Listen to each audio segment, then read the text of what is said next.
ಲಡಾಯಿ ನಡೀತಾ ಇದೆ ಬಿಡದಿಯ ವಿಚಾರಕ್ಕೆ ಸಂಬಂಧಪಟ್ಟಂತೆ. ಇಲ್ಲಿ ಟೌನ್ಶಿಪ್ಗೆ ಸಂಬಂಧಪಟ್ಟಂತೆ ಬಹಿರಂಗ ಬ್ಯಾಟಲ್ ಅಂದರೆ ಬಹಿರಂಗ ಚರ್ಚೆ ನಡೆಸಬೇಕು ಅಂತ ಹೇಳಿ ಮೊದಲಿಗೆ ಪಂಥಾಹ್ವಾನವನ್ನು ಕುಮಾರಸ್ವಾಮಿ ಅವರು ಕೊಟ್ಟರು.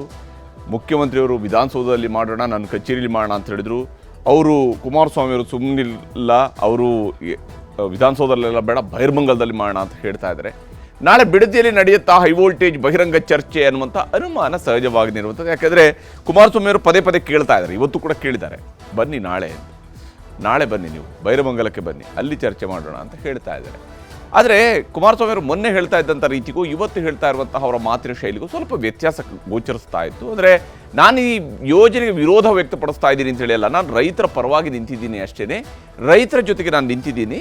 ಹಾಗಾಗಿ ಏನು ಸೂಕ್ತವಾದಂತಹ ಅಭಿಪ್ರಾಯ ಅನ್ನೋದ್ರ ಬಗ್ಗೆ ನಾವು ತೀರ್ಮಾನ ಮಾಡೋಣ ಅನ್ನುವಂಥ ವಿಚಾರಗಳನ್ನು ಹೇಳ್ತಾ ಇದ್ದಾರೆ. ಮತ್ತೊಂದು ಪತ್ರದ ಮೂಲಕ ಸಿಎಂಗೆ ಬಹಿರಂಗ ಚರ್ಚೆಗೆ ಆಹ್ವಾನವನ್ನು ಕೊಟ್ಟಿದ್ದಾರೆ. ನಾಳೆ ಬೆಳಗ್ಗೆ 11 ಗಂಟೆಗೆ ಬಿಡದಿಗೆ ಭೇಟಿ ಕೊಡ್ತಾ ಇದ್ದಾರೆ ಕುಮಾರಸ್ವಾಮಿ ಅವರು ನಾಳೆ ಬೆಳಗ್ಗೆ 11 ಗಂಟೆಗೆ ಹೋಗ್ತಿದ್ದಾರೆ. ಬಹಿರ್ಮಂಗಲದಲ್ಲಿ ಬಹಿರಂಗ ಚರ್ಚೆಗೆ ಆಹ್ವಾನವನ್ನು ಕೊಟ್ಟಿದ್ದಾರೆ ಮುಖ್ಯಮಂತ್ರಿಯವರಿಗೆ. ನೀವು ಬನ್ನಿ ಬೈರಮಂಗಲಕ್ಕೆ ಅಂತ. ಅಧಿಕಾರಿಗಳ ಜೊತೆಗೆ ಬೈರಮಂಗಲಕ್ಕೆ ಆಗಮಿಸುವಂತೆ ಮುಖ್ಯಮಂತ್ರಿಯವರಿಗೆ ಆಹ್ವಾನವನ್ನು ಕೊಟ್ಟಿದ್ದಾರೆ. ನೀವು ಬನ್ನಿ, ನಿಮ್ಮ ಜೊತೆಗೆ ಅಧಿಕಾರಿಗಳನ್ನು ಕೂಡ ಕರೆತನ್ನಿ, ಇಬ್ಬರೂ ಸೇರಿ ಬಾಧಿತರ ಸಂಕಷ್ಟಗಳನ್ನು ಆಲಿಸೋಣ. ಅಂದರೆ ಯಾರು ರೈತರಿದ್ದಾರೆ ಅವರುಗಳ ಸಂಕಷ್ಟಗಳನ್ನು ಆಲಿಸೋಣ, ಯಾರು ಭೂಮಿ ಕಳ್ಕೊಳ್ತಿದ್ದಾರೆ ಅವರ ಸಂಕಷ್ಟವನ್ನು ಆಲಿಸೋಣ ಅಂತ ಹೇಳಿದ್ದಾರೆ. ಕುಮಾರಸ್ವಾಮಿ ಅವರು ಈ ವಿಚಾರದಲ್ಲಿ ಹೇಳ್ತಿರೋದು ಏನು ಅನ್ನೋದನ್ನು ನಿಮ್ಗೆ ತೋರಿಸ್ತೀನಿ. ನಾಳೆ ನಾನು ಏನು ಸಮಯ ಕೊಟ್ಟಿದ್ದೆ, ರೈತರ ಜೊತೆಯಲ್ಲಿ ಕೂತ್ ಚರ್ಚೆ ಮಾಡಕ್ ಹೋಗ್ತೀನಿ. ಬಂದರೆ ಅವರು ಬರ್ಬೋದು, ಹೇಳಿದ್ದೀನಿ, ರಿಕ್ವೆಸ್ಟ್ ಮಾಡಿದ್ದೀನಿ, ಬಂದರೆ ಒಳ್ಳೇದು. ಇದು ಸ್ಮೂತಾಗಿ ಆಗಬೇಕು. ಇಲ್ಲಿ ಸಾಂಕೇತಿಕವಾಗಿ ಧರಣಿ ಮಾಡ್ಕೊಂಡು ಏನು ಕೂತಿದ್ದಾರೆ 470 ದಿವಸದಿಂದ, ಒಂದು ಅವರಿಗೆ ಬೆಂಬಲ ಕೊಡ್ಲಿಕ್ಕೆ ಹೋಗ್ತಿದ್ದೀನಿ ಅಷ್ಟೇ. ನಾಳೆ ಅವ್ರ ಜೊತೆ ಚರ್ಚೆ ಮಾಡ್ಕೊಂಡು ಬರ್ತೀನಿ. ನಾನು ವೆಯ್ಟ್ ಮಾಡ್ತೀನಿ, ಮಧ್ಯಾಹ್ನದವರೆಗೂ ಅಲ್ಲೇ ಇರ್ತೀನಿ. ಬಂದು ಅವ್ರು ಕೂತ್ಕೊಂಡು ಸುಗಮವಾಗಿ ಮಾಡ್ಕೊಂಡ್ರೆ ನಂದೇನು ಅಬ್ಜೆಕ್ಷನ್ ಇಲ್ಲ. ರೈತರೆಲ್ಲ ಒಪ್ಕೊಳ್ಳೋದಾದ್ರೆ ನಾಳೆ ಇಲ್ಲಿ ಕುಮಾರಸ್ವಾಮಿ ಅವರು ಹೀಗೆ ಆಹ್ವಾನವನ್ನು ಕೊಡ್ತಾ ಇದ್ದಾರೆ, ನಾಳೆನೇ ಮಾಡೋಣ ಅಂತ. ಇನ್ನು ಬಿಡದಿಗಲ್ಲ ವಿಧಾನಸೌಧಕ್ಕೆ ಬನ್ನಿ ಅಂತ ಹೇಳಿ ಸಿಎಂ ಪರವಾಗಿ ಶಾಸಕರು ಮಾತನಾಡ್ತಾ ಇದ್ದಾರೆ. ಕುಮಾರಸ್ವಾಮಿ ಅವರು ರಾಜಕೀಯ ಬೇಳೆ ಬೇಯಿಸ್ಕೊಳ್ಳೋದಕ್ಕೆ ಯತ್ನಿಸ್ತಾ ಇದ್ದಾರೆ. ತಮ್ಮ ರಾಜಕೀಯದ ಬೇಳೆ ಬೇಯಿಸ್ಕೊಳ್ಳೋದಕ್ಕಾಗಿ ಅವರು ಬೈರಮಂಗಲಕ್ಕೆ ಕರೀತಾ ಇದ್ದಾರೆ. ಎಚ್.ಡಿ. ಕುಮಾರಸ್ವಾಮಿ ಅವರ ಉದ್ದೇಶ ಹೊಡೆದಾಟ ಆಗಬೇಕು ಅಂತೇಳಿ ಆಗಿದೆ. ಸಿಎಂ ಡಿ.ಕೆ. ಶಿವಕುಮಾರ್ ಅವರ ಮುಖಕ್ಕೆ ಮಸಿ ಬಳಿಯುವಂತಹ ಹುನ್ನಾರ ಇದರಲ್ಲಿ ಅಡಗಿದೆ ಅಂತೇಳಿ ಆರೋಪ ಮಾಡ್ತಿದ್ದಾರೆ. ಮಾಗಡಿ ಶಾಸಕ ಎಸ್.ಟಿ. ಬಾಲಕೃಷ್ಣ ಅವರು ಈ ಗಂಭೀರ ಆರೋಪಗಳನ್ನು ಕುಮಾರಸ್ವಾಮಿ ಅವರ ವಿರುದ್ಧ ಮಾಡಿದ್ದಾರೆ. ಮಾತುಕತೆ ಆಗಬೇಕು ಅಂದರೆ ವಿಧಾನಸೌಧಕ್ಕೆ ಬರಬೇಕು ಅಂತ ಆಹ್ವಾನಿಸ್ತಾ ಇದ್ದಾರೆ.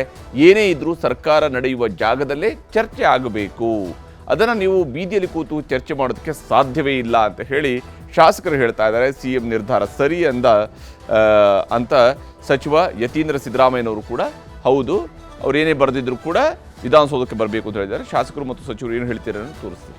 ಉದ್ದೇಶ ಏನು ಅಂತಂದರೆ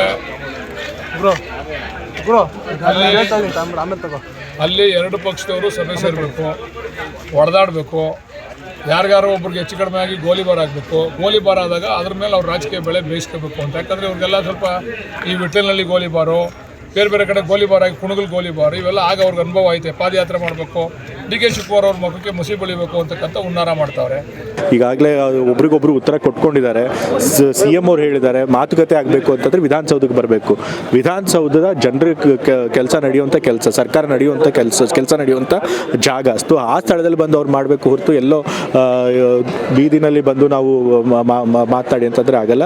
ಮುಖ್ಯಮಂತ್ರಿಗಳು ಸರಿಯಾದ ಸ್ಥಳಕ್ಕೆ ಕರೆದಿದ್ದಾರೆ. ನಿಜವಾಗ್ಲೂ ಇವರಿಗೆ ಜನರ ಬಗ್ಗೆ ಕಾಳಜಿ ಇದ್ದರೆ, ಅವ್ರ ಆರ್ಗ್ಯುಮೆಂಟ್ನಲ್ಲಿ ಶಕ್ತಿ ಇದ್ದರೆ ಅವ್ರು ವಿಧಾನಸೌಧಕ್ಕೆ ಬಂದು ಹೀಗೆ ವಿಧಾನಸೌಧಕ್ಕೆ ಬಂದು ಚರ್ಚೆ ನಡೆಸಲಿ ಅಂತೇಳಿ ಯತೀಂದ್ರ ಸಿದ್ದರಾಮಯ್ಯನವರು ಕೂಡ ಹೇಳಿದ್ದಾರೆ. ಮುಖ್ಯಮಂತ್ರಿಯವರ ಪರವಾಗಿ ಅವರು ಕೂಡ ಮಾತನಾಡಿದ್ದಾರೆ. ಇಲ್ಲಿ ಕಾಂಗ್ರೆಸ್ನವರು ಹೇಳ್ತಾ ಇರೋಂಥದ್ದು ವಿಧಾನಸೌಧಕ್ಕೆ ಬನ್ನಿ ಅಂತೇಳಿ, JDSನವರು ಬೈರಮಂಗಲಕ್ಕೆ ಬನ್ನಿ ಅಂತ ಕರೀತಾ ಇದ್ದಾರೆ. ಖಂಡಿತವಾಗ್ಲೂ ಕೂಡ ಈ ಬಹಿರಂಗ ಚರ್ಚೆ ಆಗೋದಿಲ್ಲ, ನಾಳೆ ಆಗುವಂಥ ಸಾಧ್ಯತೆಗಳು ಗೋಚರಿಸ್ತಾ ಇಲ್ಲ. ಅನ್ಲೆಸ್ ಆ್ಯಂಡ್ ಅದರ್ವೈಸ್ ಮುಖ್ಯಮಂತ್ರಿಯವರು ನಾಳೆ ಇಲ್ಲ ನೇರವಾಗಿ ಹೋಗ್ಬಿಡೋಣ ನೋಡೋಣ ಅಂತ ಹೇಳುವಂಥ ಆ ರೀತಿಯಂಥ ನಿರ್ಧಾರಗಳನ್ನು ಕೈಗೊಳ್ಳುವಂಥ ಸಾಧ್ಯತೆಗಳಿಲ್ಲ. ಯಾಕಂದರೆ ಇದು ಭದ್ರತೆಯ ವಿಚಾರ ಇದೆ. ಇಲ್ಲಿ ಹಾಗೆ ಬಹಿರಂಗವಾದಂತಹ ಚರ್ಚೆಗಳನ್ನು ನಡೆಸ್ತಾರ. ಎಲ್ಲಕ್ಕಿಂತ ಮುಖ್ಯವಾಗಿ ಬಿಡದಿಯ ವಿಚಾರದಲ್ಲಿ ರೈತರು ಏನು ಹೋರಾಟ ನಡೆಸ್ತಾ ಇದ್ದಾರೆ ಆ ಅಹವಾಲುಗಳನ್ನು ಕೂಡ ಸ್ವೀಕರಿಸಿ ಸರ್ಕಾರ ಏನು ನಿರ್ಧಾರಗಳನ್ನು ಕೈಗೊಳ್ಳುತ್ತೆ ಅನ್ನೋದು ಭಾಳ ಮುಖ್ಯ ಆಗುತ್ತೆ. ಆ ನಿಟ್ಟಿನಲ್ಲಿ ಸರ್ಕಾರ ಏನು ಪ್ರಯತ್ನ ಮಾಡುತ್ತೆ ಅನ್ನೋದನ್ನು ನೋಡಬೇಕಾಗಿದೆ.